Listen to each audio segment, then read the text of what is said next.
Hello everyone. In this video we're going to talk about summarizing, quoting and paraphrasing, which are three of the main skills of writing activities, specifically in academic writing.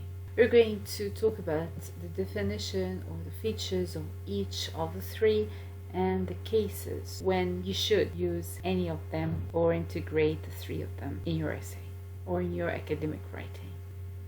Summarizing is a process of minimizing the text size. When you summarize, you focus on the main ideas of the text. That is, you want to focus on what's most important rather than focusing on the details. Sometimes you focus on details as supporting ideas that would make things a bit clearer for you when you reread your summary of the text, provide you with the most essential pieces of information, but again you select what's most important for your perspective of the research paper or whatsoever. And using in-text citation is essential to avoid plagiarism. We use quoting when we want to typically borrow the exact words of the source that we are reading.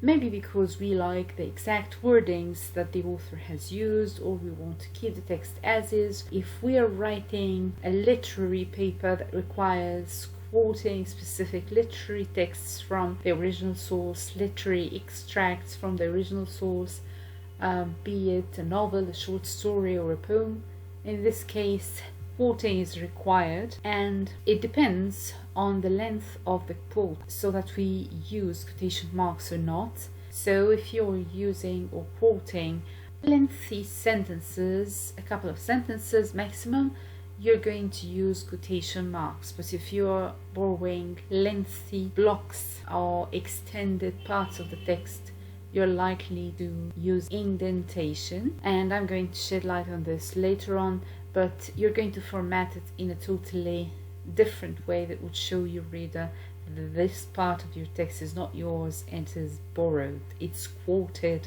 from the source. And we normally, in the two types of quoting, the short quotes or the long lengthy quotes, we must use in-text citation for the sake of academic integrity and referring to the source. The third technique is paraphrasing, and we paraphrase when we want to change the words, when it is not essential for us to keep the exact words of the original text that we are using, but at the same time we keep the ideas.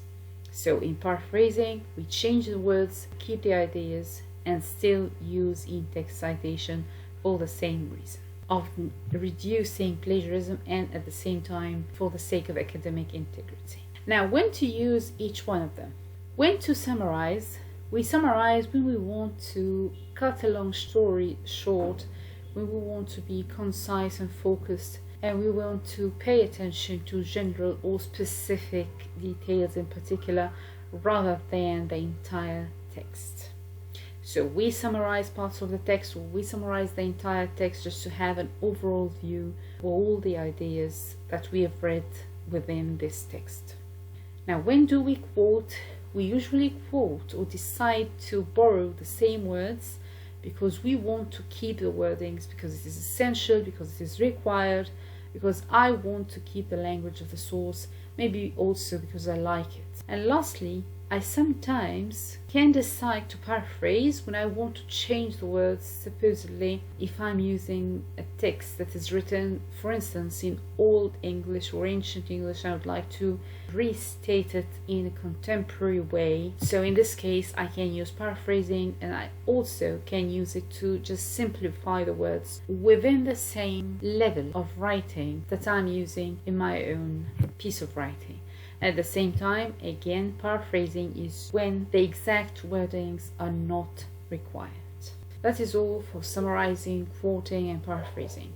Please let me know if you have any questions. Thank you.